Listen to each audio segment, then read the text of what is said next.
our decision is kabaddi for M. એટલે નરેન્દ્ર શું કહે છે કે અરે લેડી વિશ્વનાથન, તમે વિશ્વનાથનને ઓળખતા જ હશો કે તેને નાની ઉંમરમાં ચેસ ક્ષેત્ર ખૂબ જ મોટું નામ કરેલું છે. એમ કહે છે કે our decision is કબડ્ડી, અમારો નિર્ણય શું છે તો કે કબડ્ડીનો છે. Thanks. Okay, no chess, no kabaddi.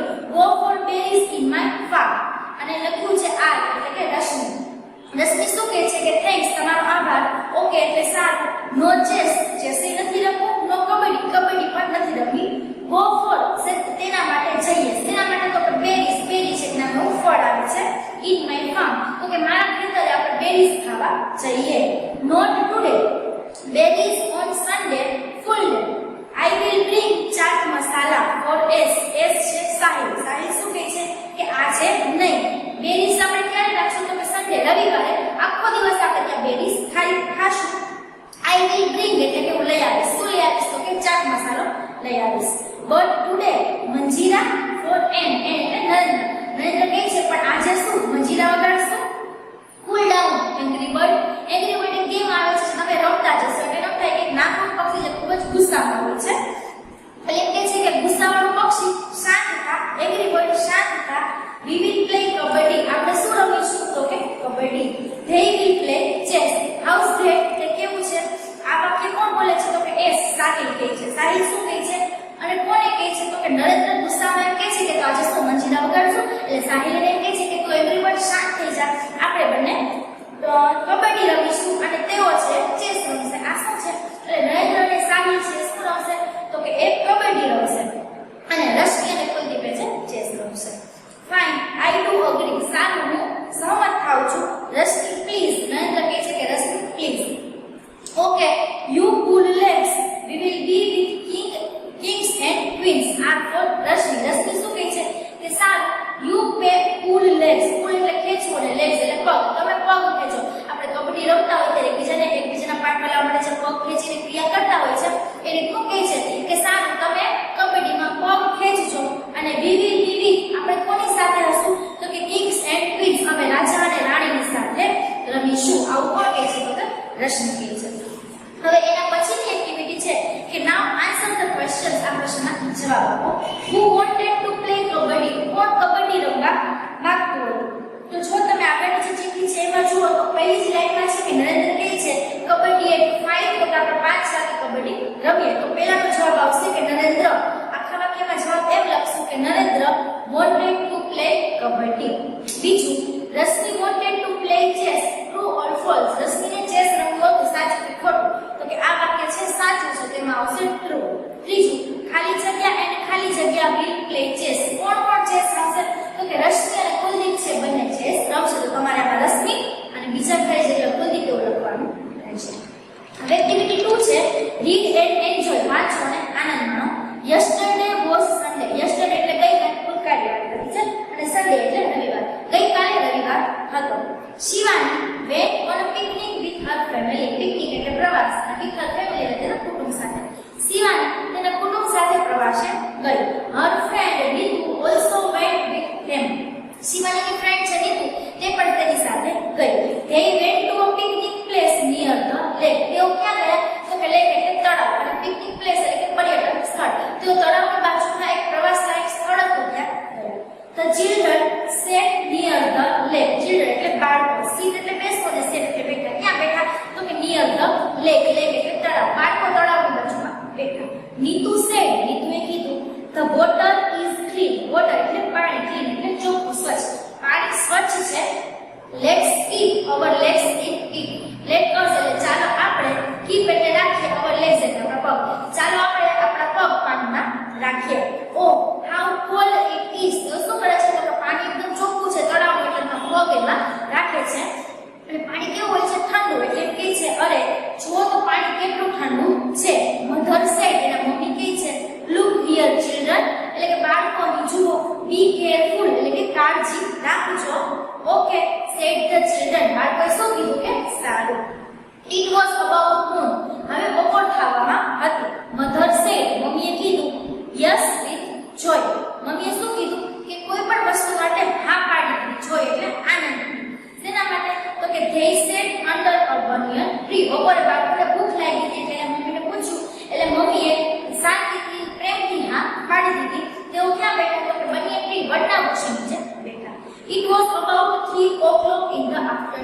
બપોરના કેટલા વાગવાનો સમય હતો તો 3 વાગવાની આસપાસનો સમય હતો.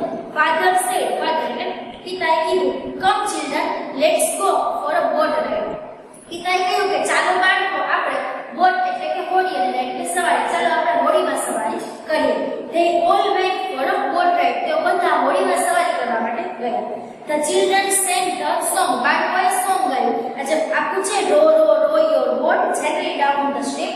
Merrily merrily merrily life is a happy dream. એક અંગ્રેજીનું સરસ મજાનું પોએમ છે. મતલબ એમ થાય છે કે ચાલો આપણે બધા છે હોડીમાં જઈએ અને ધીમે ધીમે હોડીમાં પ્રવાહમાં નીચે જઈએ. આપણું જીવન છે ખૂબ જ સુંદર મજાનું ખુશ છે. In the evening they returned home. અને સાંજે તેઓ પાછા ફર્યા. હવે આપણે એ અને બી વિભાગના વાક્ય છે તે વાંચીને જોવાના છે.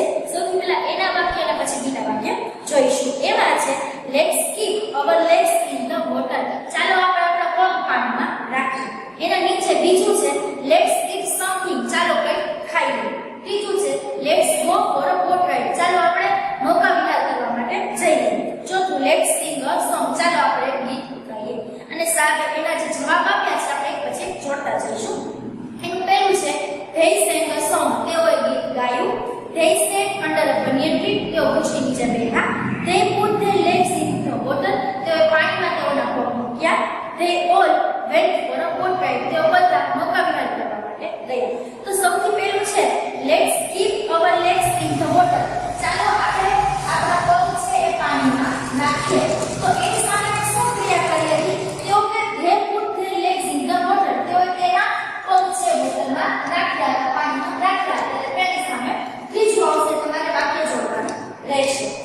બીજું છે let's eat something. ચાલો કંઈક ખાઈએ. એની સામે શું કહ્યું? તો કે they sat under a banyan tree. તેઓ વડના વૃક્ષ નીચે બેઠા હતા અને જમ્યા હતા. એટલે બીજું છે એની સામે આવશે બીજું. એના પછી છે let's go for a boat ride. ચાલો આપણે નૌકા વિહાર કરવા જઈએ. તેની સામે આવશે ચોથું કે they all went for a boat ride. તેઓ બધા નૌકા વિહાર બોટ રાઇડ કરવા માટે ગયા હતા. અને લેટ્સ સિંગ અ સોંગ. ચાલો એક ગીત ગાઈએ. તેની સામે તેઓ ગીત ગાયું. they sang a song. તેઓ ગીત ગાયું. આ રીતનું થશે. આ તમારે જોડકા છે તમારી ટેક્સ્ટ બુકમાં જોઈ આપવાના રહેશે. હવે એના પછી છે હવે ઉદાહરણ મુજબના વાક્ય બોલો અને લખો. જો એ અને બી બે વ્યક્તિ વચ્ચેનો સંવાદ આપેલો છે. એ નામનો વ્યક્તિ બોલે છે લેટ્સ ફ્લાય કાઇટ્સ. ચાલો પતંગ ઉડાડીએ. તો બી નામનો વ્યક્તિ શું કહે છે કે they bought 5 kites. તેઓએ 5 પતંગો ખરીદી. હવે આપણે એ છે એ પૈકી જોઈએ. લેટ્સ ખાલી જગ્યા કબડ્ડી. they played kabaddi. તો એનો મતલબ એમ થાય કે ચાલો કબડ્ડી રમીએ અને તેઓ કબડ્ડી રમ્યા. તો એની પછી એ છે એમાં આવશે પ્લે. ચાલો કબડ્ડી રમીએ. એના પછી છે એ છે કે ખાલી જગ્યા છે અને બી છે we read story books in the recess. કે અમે રિસેસના સમયમાં સ્ટોરી બુક્સ એટલે કે વાર્તાની ચોપડીઓ વાંચી. તો આપણે એમાં શું લખશું કે let's read something in the recess. એના પછીનો એ છે એમાં લખશું let's read something in the recess. આ વાક્યમાં તમે let's read એ રીતે પણ લખી શકો. એના પછીનું વાક્ય છે જે ખાલી જગ્યા છે અને બી જવાબ આપે છે કે Ashika and Rahul wrote a letter. Ashika અને રાહુલે પત્ર લખ્યો. તો એના પછીના એમાં શું આવશે કે let's write a letter. ચાલો પત્ર લખીએ. તો એનું ઉત્તર શું થશે કે Ashika and Rahul wrote a letter. આ રીતે કરવાનું રહેશે. અને નેક્સ્ટ લેક્ચરમાં આપણે એક્ટિવિટી 3 છે can I have your 5